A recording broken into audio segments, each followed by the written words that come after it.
Lucas capítulo 21, do verso 25 até o verso número 28. Lucas 21, do 25 ao 28, a palavra de Deus diz: haverá sinais no sol, na lua, nas estrelas, sobre a terra, angústia entre as nações, em perplexidade, por causa do bramido do mar e das ondas. Haverá homens que desmaiarão de terror e pela expectativa das coisas que sobrevirão ao mundo, pois os poderes dos céus serão abalados. Então se verá o Filho do Homem, vindo numa nuvem com poder e grande glória. Ora, ao começarem estas coisas a suceder, exultai e erguei a vossa cabeça, porque a vossa redenção se aproxima. Amém. Oh Deus, obrigado pela tua palavra, Jesus, por aquilo que o Senhor deixou para nós registrado, para o nosso crescimento, para a nossa edificação, para guiar a nossa vida, os nossos passos. Tua palavra é a lâmpada para os nossos pés, é a luz para o nosso caminho. E essa noite queremos ser mais uma vez iluminados pela Tua palavra, Pai. Queremos ouvir a Tua voz, não os homens com suas doutrinas e filosofias, mas a palavra que procede da Tua boca. É essa que nós queremos e precisamos. E te pedimos em oração, vem falar conosco através do Espírito Santo, Pai. E usa a minha vida essa noite como um instrumento do Senhor. Dá-me a unção, o poder do Teu Espírito, para que eu possa ministrar de acordo com a Tua vontade, Pai. E todos nós aqui sermos tocados pela Tua palavra. É o que eu te peço, junto com os meus irmãos em oração, em nome de Jesus. Amém. Glória a Deus. Amados, aqui está um texto que fala claramente a respeito da volta de Jesus. Você acredita que Jesus vai voltar? Essa é uma doutrina bíblica, isso é um ensinamento do próprio Senhor Jesus, que nós que cremos, esperamos, confiamos e aguardamos esse momento e vemos pelos sinais que cada dia esse momento está mais próximo. A própria Bíblia diz que nenhum de nós pode se atrever a fazer qualquer tipo de previsão a respeito do dia, da hora que esse momento vai chegar. Qualquer um que você escute dizendo, olha, será no ano tal, será no mês tal, será na tal situação, isso é furado.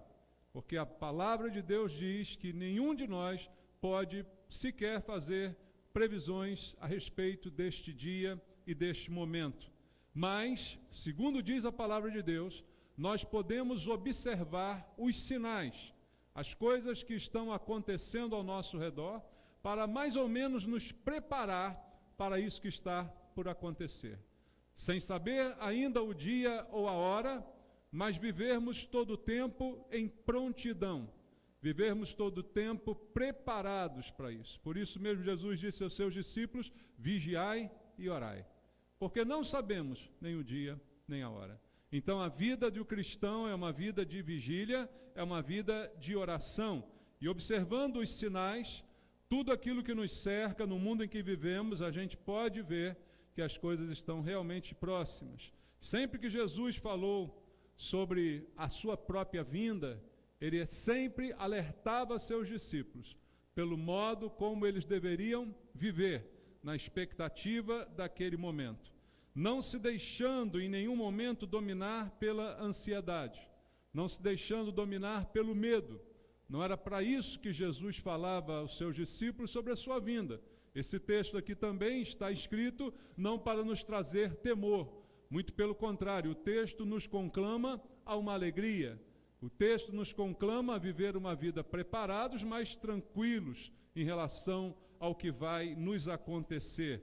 No versículo 34, a palavra de Deus diz assim nesse mesmo texto: acautelai-vos por vós mesmos, para que nunca vos suceda que o vosso coração fique sobrecarregado com as consequências da orgia, da embriaguez, das preocupações deste mundo, e para que aquele dia não venha sobre vós repentinamente como um laço. Veja como Jesus coloca as preocupações deste mundo no mesmo nível das orgias, da embriaguez. Ele coloca que nós não devemos fazer estas coisas, mas também não devemos andar preocupados demais com as coisas desse mundo. atormentados por uma preocupação que nada pode acrescentar à nossa vida, por uma ansiedade que nada vai produzir de bom para nós, pelo contrário, apenas vai tirar a nossa paz. Então ele alerta para que eu viva uma vida preparada, mas não de medo, não de temor, não de ansiedade e muito menos de preocupação. Mas muitos de nós, mesmo na igreja, ainda vivemos dominados pelos acontecimentos, pelas coisas que sucedem ao nosso redor, e volta e meia nós nos amedrontamos com muitas dessas coisas.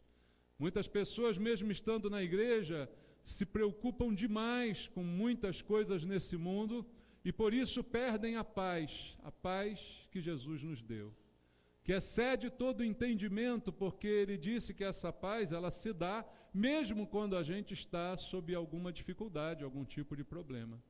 Mas quando olhamos para as circunstâncias e olhamos para o que está acontecendo, não como sinais da vinda de Cristo, mas como algo ameaçador sobre a nossa vida, essa paz vai embora. E aí as pessoas vivem numa realidade que não é a que Deus deseja para os seus filhos. Deus não deseja que a gente viva assim, angustiado pelas coisas que estamos ouvindo, pelas notícias, pelas perspectivas do futuro. E aí começa uma preocupação, uma angústia pela escassez, pelas dificuldades, pelo que vai ser do amanhã, pelo como nós vamos cuidar da nossa vida daqui para frente. E muita gente fica atormentada, a palavra é essa, e a Bíblia diz que o medo produz tormento. E aquele que teme não é aperfeiçoado no amor. Por isso, o perfeito amor lança fora todo medo, diz a palavra de Deus. Então, não há aqui na palavra uma advertência para nos trazer medo. Muito pelo contrário, é apenas para que nós observemos os sinais e vivamos preparados, mas vivamos com fé. Amém? Porque diz a Bíblia, o meu justo viverá pela fé. E a fé não produz tormento, a fé não produz medo, porque a fé é a certeza do que eu espero e a convicção do que eu não vejo. Então essa certeza termina por trazer paz ao nosso coração. Então o que Deus deseja é que a gente veja as coisas, não fique cego para as coisas que estão ao nosso redor, não vivamos de forma alienada, sem observar o mundo e as coisas que estão acontecendo, mas que estas visões não nos atemorizem, que estas coisas que temos visto sejam vistas com os olhos da fé. Você sabe o que é olhos da fé? O melhor exemplo está naquele texto de Eliseu com o seu moço, que ele acorda pela manhã, vai para o lado de fora da tenda e ao olhar, ele vê um enorme exército cercando o profeta Eliseu e fica desesperado com aquilo que ele vê. Mas Eliseu volta-se para ele e diz, eu vou orar para que Deus abra os seus olhos da fé, os olhos espirituais, para que você veja que atrás desse exército que nos cerca, há um exército muito maior e mais numeroso, que só Eliseu conseguia ver e ele não conseguia, porque ele só conseguia ver aquele exército físico que estava em volta, mas os anjos, os exércitos de Deus que estavam ali para guardar o profeta, aquele jovem não conseguia ver. Assim somos muitas vezes nós, conseguimos ver as coisas que estão fisicamente ao nosso redor, mas não conseguimos ver as coisas pela ótica da fé. Então, queridos, tudo está aí para ser observado, os sinais estão aí para serem notados, para que isso sirva de preparo, mas não para trazer nenhum tipo de temor ao nosso coração. Vamos comparar aquilo que Jesus disse aqui com aquilo que tem acontecido hoje no mundo. Veja o versículo 25, onde nós começamos a ler. Haverá sinais no sol, na lua, nas estrelas, sobre a terra, angústia entre as nações, em perplexidade, por causa do bramido do mar e das ondas. O mundo vive perplexo diante desses fatos. Tem dúvidas sobre isso? Temos visto os sinais das ondas, do bramido do mar, temos visto fenômenos acontecendo na natureza, são suficientes para alertar que essas coisas estão se cumprindo aqui na palavra de Deus, estão se cumprindo hoje. Veja o versículo 26, haverá homens que desmaiarão de terror pela expectativa das coisas que sobrevirão ao mundo, pois os poderes do céu serão abalados. Pânico, pavor, pela expectativa de coisas que eles percebem que vão acontecer. Esses homens desmaiarão, como diz a Bíblia aqui. Pânico diante de tantas coisas que nós temos presenciado. Sempre aconteceram terremotos, sempre vulcões entraram em erupção, sempre maremotos ocorreram no mundo, mas nunca com tanta intensidade e com tão curto espaço de tempo como temos visto agora. Dá para perceber isso? Nunca coisas tão assombrosas, em tão pouco espaço de tempo, em tão distintos lugares sobre a Terra estão acontecendo. E nós ficamos perplexos quando vemos as cenas filmadas, não é? Dos desastres, das coisas que têm acontecido, se cumprindo plenamente o que diz a palavra de Deus. O mundo tem experimentado terror, o mundo tem experimentado pânico e pavor diante de todas estas coisas. E isso tudo tem acontecido diante dos nossos olhos.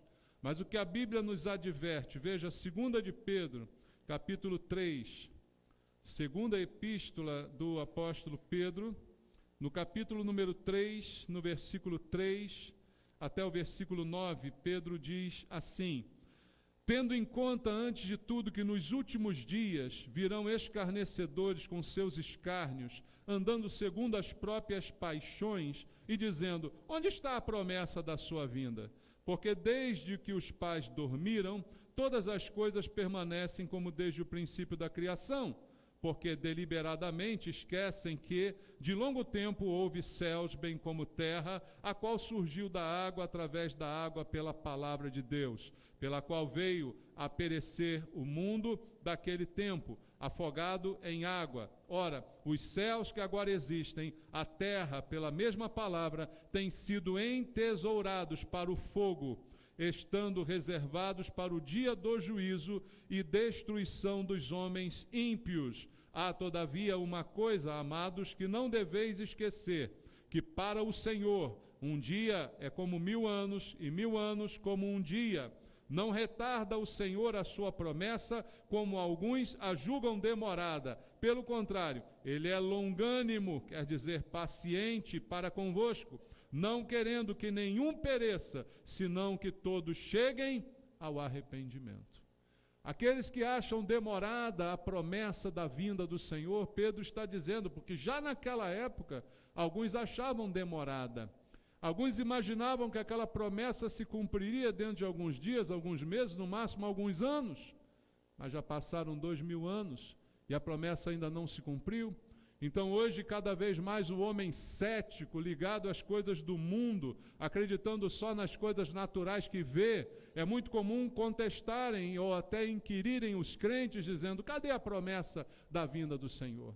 A resposta é esta que Pedro aqui nos deu: Deus é paciente e tem dado uma oportunidade a muita gente para realmente se arrepender, para ser salvo.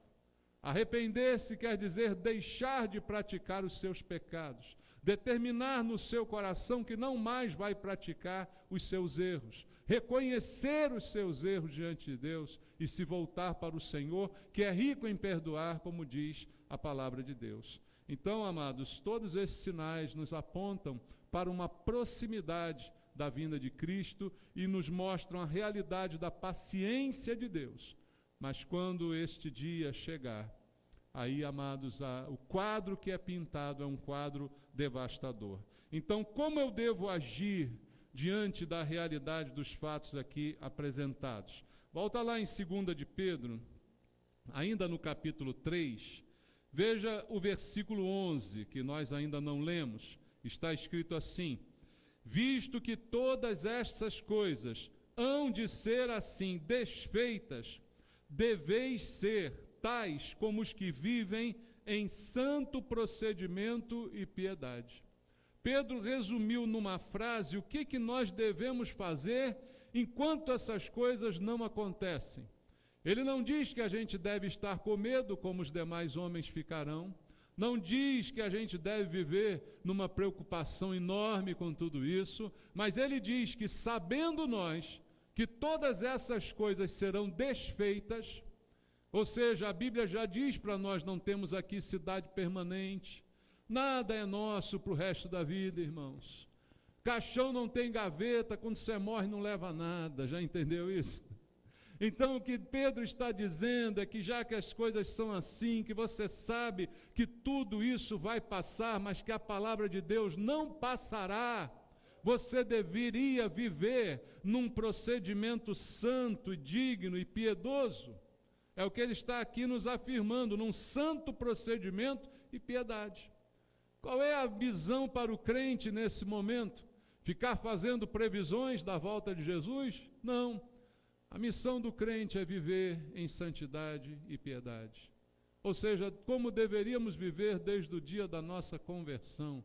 Independente se Cristo vai voltar agora ou não, se na nossa geração ou nas próximas, a vida do cristão deve ser sempre assim, de santidade e de piedade. Esse é o alvo para nós.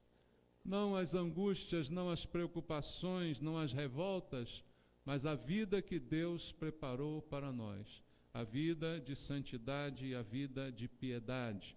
No verso 14 do mesmo texto, o apóstolo Pedro continua dizendo: por essa razão, pois, amados, esperando estas coisas, empenhai-vos por serdes achado por ele em paz, sem mácula, irrepreensíveis. Quando Jesus voltar, que nós sejamos achados por ele em paz, sem mácula, sem mancha na nossa vida, sem sujeiras na nossa vida, irrepreensíveis, sem um motivo para sermos repreendidos por qualquer tipo de comportamento. Pedro diz: você sabe que isso tudo vai acontecer.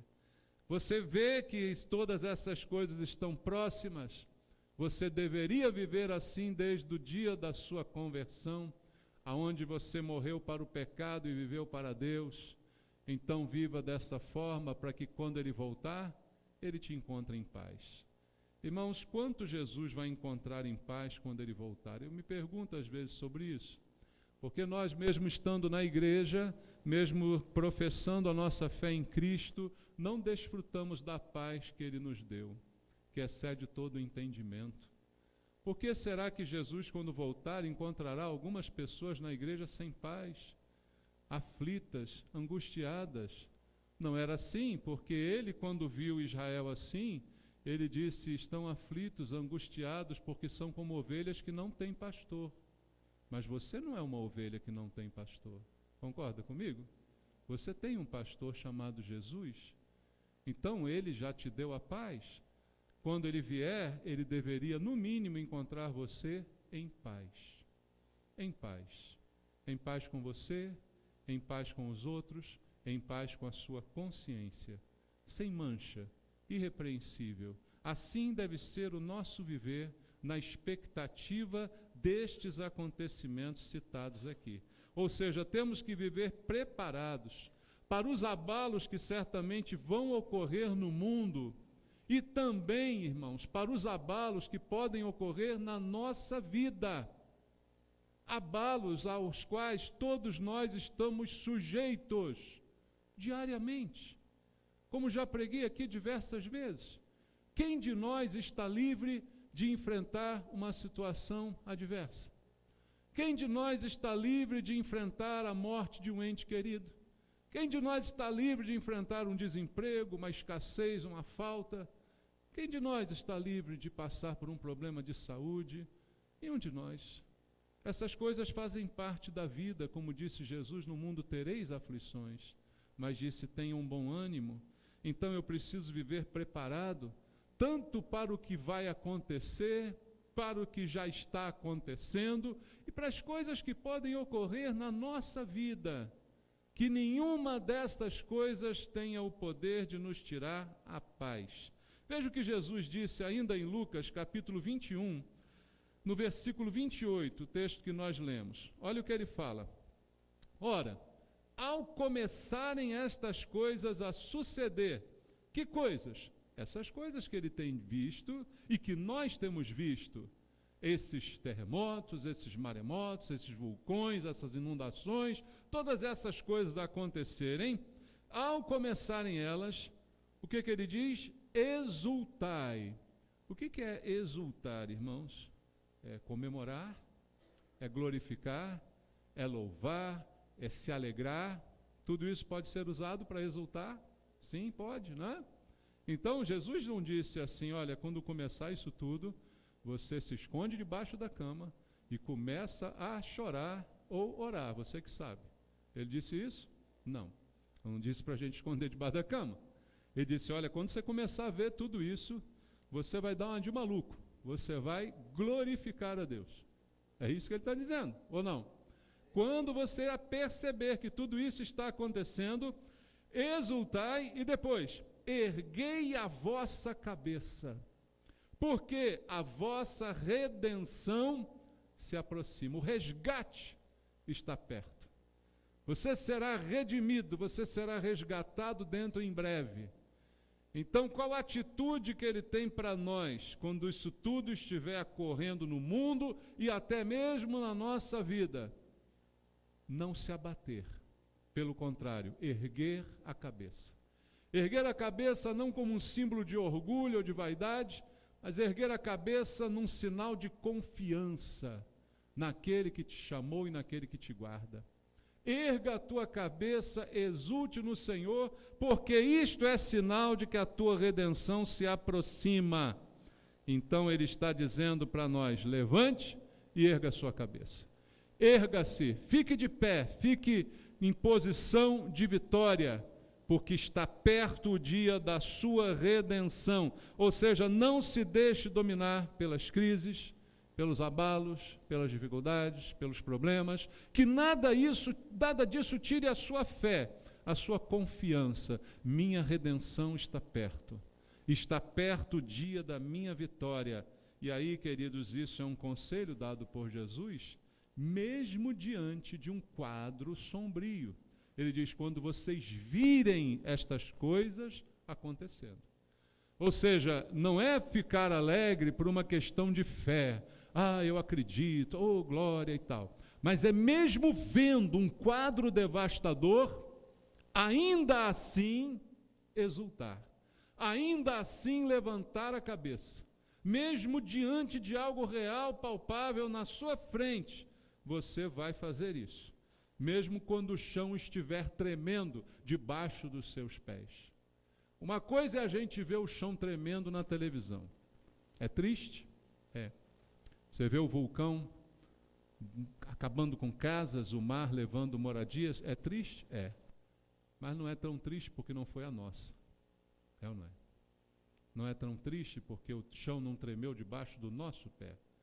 Mas o que Deus está falando aqui é quando você vir isso acontecendo debaixo do teu pé, acontecendo com aquilo que é seu, com os problemas que vão atingir a você diretamente. A atitude vai ser exultar e erguer a cabeça. Essa é uma postura fundamental na vida do crente. Se eu me desequilibrar, eu não vou ser uma pessoa em paz e nem vitoriosa. Então, amados, eu não posso me desequilibrar facilmente. Mas isso é algo da nossa natureza. A gente se desequilibra com uma facilidade enorme, irmãos. Às vezes você vê pessoas centradas, né, quietinhas na dela. Acontece uma coisa, a pessoa vira bicho. Já viu isso acontecer? Assim, você surpreende. Caramba, não sabia que aquele irmão era assim, não. É brabo, olha, pisou no pé dele. Enquanto estava tudo bem, ele era um anjinho. Dei uma pisada nele, olha, eu vi o cão na minha frente. Às vezes acontece isso, né, irmãos? Porque a gente se desequilibra com muita facilidade. É muito fácil se desequilibrar. E isso, se acontecer, faz com que o prejuízo seja maior.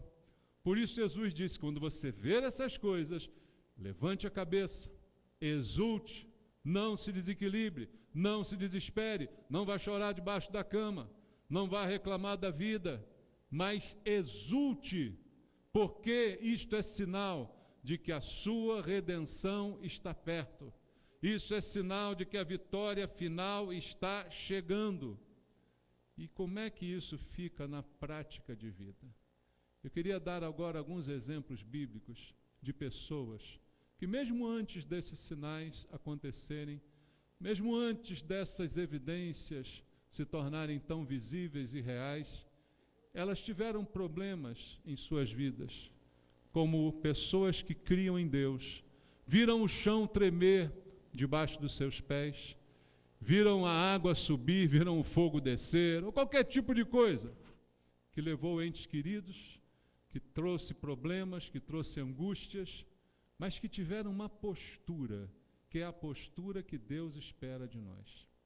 Irmãos, eu sei, quando eu falo assim, eu incluo a mim, claro, que todos nós podemos ter momentos de fraquezas. Todos nós podemos ter momentos em que, por mais que a gente conheça a palavra, por mais que a gente saiba de todas as coisas, quando as coisas vêm e apertam, pode haver um momento de desespero, pode haver um momento de angústia. Eu acho interessante um texto do apóstolo Paulo, em que ele está falando das lutas que ele passou e disse, chegou um ponto de eu desesperar da própria vida. Ou seja, ele diz, chegou um ponto que eu não tinha mais esperança de continuar vivo. Eu achei realmente que ia morrer. Então é uma coisa que pode acometer todos nós. Mas o que Deus deseja para o nosso dia, para a maior parte do nosso comportamento, para a característica da nossa vida, não para problemas pontuais, que são as crises de repente que a gente passa, como o profeta Elias, um homem de Deus, um homem praticamente inabalável, chegou um momento, se retirou, foi para uma caverna por causa do medo. Todos estão sujeitos a passar um dia assim. Mas eu pergunto, a vida de Elias foi assim na maioria do tempo? Não, você conta um evento, você conta 2, 3 eventos da vida de uma pessoa dessa. Nós também temos direitos a esses eventos, mas a minha vida não pode ser assim, dá para entender? A sua vida não pode ser dessa forma. Você pode ter um evento ou outro de uma dor maior, de uma angústia maior, mas você não pode permitir que isso se instale a ponto de se tornar a característica da sua vida. Senão você viverá como uma pessoa desequilibrada. E como cristão isso não é bom, porque é contrário à fé que você professa. Eu creio em Deus. Eu creio em Deus. Eu sei em quem tenho crido, dizia Paulo. Eu acredito no Senhor, eu sei que Ele me livrará, eu sei que a minha coroa está reservada. São declarações de Paulo. Eu sei que Ele é fiel. Isso deve estar constantemente na nossa boca. Isso deve ser 99% da nossa vida, irmãos. Entende? Eu sei que é difícil isso ser 100%, é muito difícil. Mas tem que ser a maior parte da nossa vida, essa fé professada, já que o justo vive pela fé. Essa fé vivida em concordância com aquilo que a gente fala, viver o que a gente prega, isso é importante. Viver o que a gente professa para os outros, isso é muito importante. E os exemplos que eu vou trazer são os mais básicos e que eu uso muitas vezes para você já conhece. O primeiro deles, não há outro maior, é o exemplo de Jó. Jó é um livro na Bíblia que fica muitas vezes atravessado na garganta da gente. Que a gente lê a história de Jó e fica pensando como é que esse cara consegue passar por tudo isso. Jó é um cara cujo chão tremeu debaixo dos pés dele. Quando ele menos esperava, não estava preparado. Quem é que está preparado aqui para um terremoto? Você está preparado para um terremoto? Lá nos Estados Unidos tem umas pessoas meio doidas, né? Que elas se preparam para tudo. Elas fazem um bunker debaixo da casa, bota comida, deixa tudo. Já começa a virar uma paranoia, né? Qualquer caso eu me enterro lá, fico lá dentro, tem comida para 1 ano e tal. Mas isso, de repente, dependendo da intensidade do problema, isso não vai salvar ninguém não, irmãos. Né? Mas alguém aqui está preparado para um terremoto? Alguém aqui, eu estou preparado para a morte dos meus parentes. Eu estou preparado para perder todo mundo. Eu estou preparado para ter um câncer amanhã. Tem alguém aqui preparado para isso? Não, ninguém está preparado para isso. Isso é coisa que vem sem que ninguém esteja preparado. E com Jó aconteceu assim, o chão dele tremeu, ele foi sacudido literalmente, e é como se alguém sacudisse Jó e tirasse tudo que ele tivesse. Tudo que tinha foi sacudido e foi embora. Ficou só ele mesmo, não é? E como é que ele conseguiu passar por isso sem se tornar uma pessoa descrente. Embora tivesse alguns momentos na sua narrativa, que você vê aqueles 3 ou 4 momentos que eu falei, você vai ver em Jó também. Não existe super-herói na Bíblia, não, irmãos. Existe gente como a gente, que passa, que sofre, que enfrenta, que dói, que chora, que reclama, que de vez em quando fica emburrado. Isso é gente, Jó era gente. Mas Jó, em muitos momentos que poderia blasfemar, que poderia dizer um monte de coisa, ele começou logo dizendo assim: o Senhor deu, o Senhor tirou, bendito seja o nome do Senhor. Essa foi uma das primeiras frases de Jó quando perdeu seus filhos. Parece fácil isso, irmãos? Não é fácil, não. Você diz assim: o Senhor deu, o Senhor tirou, mas louvado seja o nome do Senhor. Os bens que eu tinha, foi Deus que me deu, Ele também tirou. O Deus que pode dar, pode também tirar. E assim ele foi. E foi perdendo, coisa após coisa, pessoa após pessoa, bem após bem, ele foi. Mas ele não deixou que a sua confiança em Deus fosse completamente destruída por essas coisas. Ele não permitiu que a sua vida se tornasse completamente inerte diante de tudo isso e começasse a blasfemar de Deus, começasse a reclamar de tudo. Não foi assim a sua reação. Então, amados, a gente precisa entender que se isso acontecer com a gente, qualquer coisa, no nível que for, a gente precisa se firmar em Deus. Isso pode acontecer, mas não pode derrubar. É como Paulo dizia: eu posso ficar angustiado, eu posso ficar assim, mas eu não fico perplexo, eu não fico desanimado, eu me mantenho, eu enfrento, posso todas as coisas naquele que me fortalece. Naquele texto ele diz: eu sei passar fome, eu sei ter fartura, eu sei ser honrado, eu sei ser humilhado. De tudo já tenho experiência, posso todas as coisas naquele que me fortalece. Então não é para ninguém desejar essas coisas, mas se elas acontecerem, pelo menos que elas não nos derrubem, que a gente permaneça na fé, que a gente permaneça mesmo na fraqueza, mesmo na angústia, confessando mesmo quase que sem voz: Jesus é o meu Senhor, Jesus é o meu Salvador, Ele está no controle de toda essa desgraça. Essa é a coisa mais importante da vida de um cristão, confessar a sua fé, mesmo na hora da adversidade.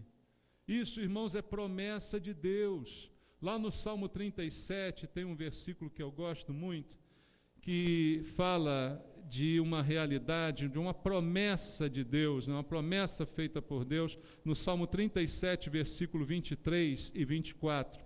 Diz assim: o Senhor firma os passos do homem bom, e no seu caminho se compraz. Se cair, não ficará prostrado, porque o Senhor o segura pela mão. Veja que há até a possibilidade de cair. É aquela queda, é aquele acidente, é aquela recaída, é aquele problema, é aquele momento da angústia, é aquele momento de Elias que eu citei, aquele momento de tantos outros, de Paulo, mas não ficará prostrado, porque a mão do Senhor está sempre estendida para nos levantar.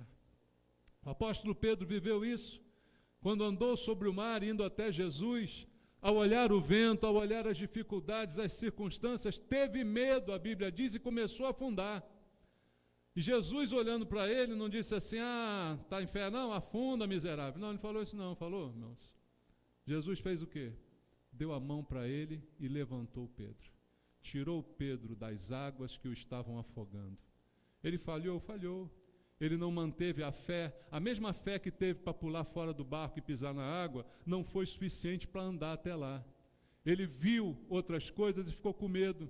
Ele viu as dificuldades e ficou temeroso, e aí começou a afundar. Mas Jesus não o afundou mais ainda, ele o levantou. O Senhor firma os passos do homem bom. Se cair, não ficará prostrado, porque o Senhor o segura. E eu acredito que tem muitos homens bons e mulheres boas aqui nessa noite, que o Senhor tem firmado os passos, tem segurado a sua vida, mesmo quando você pensa que não tem jeito, que parece que está tudo caído, Ele te levanta novamente. Mas isso acontece porque você permanece ainda com aquele fio de confiança em Deus. com aquele fiozinho de dizer: eu creio, Senhor. Está difícil, está doendo, mas eu creio, Senhor. Você cai, mas o Senhor levanta. E quando Jesus voltar, o que ele disse lá naquele versículo mesmo? Erguei a vossa cabeça. Eu disse isso, é preciso estar de pé, cabeça erguida. Quando Jesus voltar, Ele quer nos encontrar de pé, irmãos. Não deitados, não desanimados, não prostrados, mas de cabeça erguida, exultantes. Jesus vem buscar uma igreja exultante, uma igreja que está alegre, de pé, cabeça erguida, mesmo com tudo de ruim acontecendo ao seu redor. Outro exemplo que eu sempre falo nele também é o exemplo de José, um homem de Deus cujo Senhor tinha um plano para ele, plano que foi revelado em sonho, que ele caiu na besteira de contar para os seus irmãos. Aí foi o problema da vida dele. Inveja fez com que ele fosse preso, vendido, aprisionado, escravizado, traído, tudo aquilo que você conhece na história de José. E aí eu fico pensando, como é que seríamos nós no lugar de José? Esses personagens bíblicos, eu repito para você, como disse ainda há pouco, são gente. José era de carne e osso, amém? José não era de adamantium, José não tinha poderes, né? Ele não tinha visão além do alcance, ele não tinha visão de raio-x, não voava. José era gente, igual você. Quando cortava saía sangue, tinha dor, tinha tudo. Reumatismo, artrose, osteoporose, tudo que todo mundo tem. Você acredita nisso ou não? José, alguma vez a Bíblia disse que essas pessoas eram super-heróis, tinham um corpo diferente, que não ficava doente, não pegava nada? Não. Era igualzinho a gente. E aí a gente olha para esses textos bíblicos, eu gosto de fazer assim, eu fico pensando assim, como é que eu faria no lugar de José? Se colocar no lugar do outro é uma das coisas mais difíceis que tem, mas é uma das coisas que melhor trata a nossa convivência. É o que se chama de empatia, é sentir o que o outro sente, é sentir a dor do outro quando você se coloca no lugar do outro. O psicopata, ele não tem empatia, ele não consegue sentir a dor que ele causa. Então, é aquela coisa, ele não está sentindo nada, por enquanto ele está te matando, entendeu? Você está sentindo, mas ele não. Ele não consegue se colocar no lugar do outro. E se colocar no lugar desses personagens é um exercício bom para a nossa fé. José é traído, é preso, é esculachado de tudo que é jeito, e eu creio que não é fácil passar por isso. Não sei qual seria a minha reação se estivesse assim, injustiçado, sendo alvo da inveja dos irmãos, né? Sendo preso injustamente, acusado injustamente. Tudo isso acontece com esse homem. E eu creio que não é nada fácil você estar preso quando tem razão, imagina quando é inocente, né, irmãos? Já deve ser muito ruim estar preso quando estar preso justamente. Imagina quando está preso por algo que você não fez, algo que você não cometeu. Mas uma coisa que chama atenção em José, e também outros personagens bíblicos, como Paulo e Silas, lembra que Paulo e Silas também foram presos, foram açoitados, passaram a noite na prisão, amarrados ao tronco, e eles faziam o que na prisão? Louvavam. José fez o que na prisão? Teve um bom comportamento. Ele foi escolhido pelo próprio carcereiro para tomar conta dos outros presos, porque ele tinha um comportamento exemplar. Ele inspirava confiança. Então veja o que eu quero dizer com isso. Ele está preso, mas o seu espírito está livre. Ninguém pode prender aquele que tem um espírito livre. Paulo tinha um espírito livre. Ele estava preso, mas ele escreveu grande parte das suas cartas na prisão. Como é que pode isso, irmãos? Grande parte das cartas de Paulo que você lê aqui foram escritas na prisão. Ele está preso, mas o espírito não está preso, o espírito está solto. As cadeias o prendem, mas a mente está solta, está livre, o espírito está livre, ele está louvando, ele está glorificando, está escrevendo, está abençoando os outros, está orientando a igreja. Dá utilidade para a vida. Às vezes o que falta em muitos de nós é isso, é arrumar uma coisa para fazer, irmão. fica só choramingando no canto, fica só reclamando da vida, cabeça vazia, oficina do diabo. Tem que ocupar a mente com coisa boa, ocupar a mente com algo produtivo, algo em prol dos outros. Aí a pessoa, mas eu estou sofrendo, eu vou pensar nos outros. Vai sim, porque quando isso acontece, você fica livre, teu sofrimento vai embora, porque Deus trata de você. José estava livre, mesmo estando preso. Tem gente que não está presa, não é? Aqui está todo mundo solto. Está todo mundo solto? E se tiver aqui gente com mágoa, hein? O que você acha? Está preso. Se tiver aqui gente com ressentimento, com ódio, com desejo de vingança, você está solto aqui, mas se isso estiver em você, você está preso. Embora esteja passeando por aí, mas teu coração está aprisionado por um desejo de vingança, está aprisionado por um pensamento, né, de fazer mal a alguém, de se vingar de alguma coisa, tem mágoa, está se ressentindo com as pessoas. Isso é uma prisão espiritual. Então não adianta estar livre se você espiritualmente está preso. Agora, quem está livre espiritualmente, mesmo preso, continua livre. Essa é a grande lição que José nos dá aqui. E ele não viveu prostrado na prisão. Você não vê uma narrativa bíblica dizendo que José estava triste, choramingando, estava reclamando, ó vida, ó azar. Você não vê essa narrativa na Bíblia. Você não vê José reclamando de nada, mas vivendo cada dia da melhor maneira possível. E os dias passaram e o plano de Deus se cumpriu totalmente na vida dele. E ele foi honrado, porque como Paulo, ele sabia ser humilhado, então ele também podia ser honrado. Quem não sabe ser humilhado, não sabe ser honrado. Quem não é fiel no pouco, não é colocado sobre o muito. Veja, irmãos, a gente para chegar ao muito tem que passar pelo pouco. A gente para ser honrado tem que passar pela humilhação. Porque isso tudo ensina para a gente como viver. Isso é uma escola de Deus muito boa. Por isso Paulo disse, eu posso tudo. Tudo eu posso experimentar qualquer coisa. Porque há alguém que me fortalece, independente das circunstâncias que eu esteja vivendo.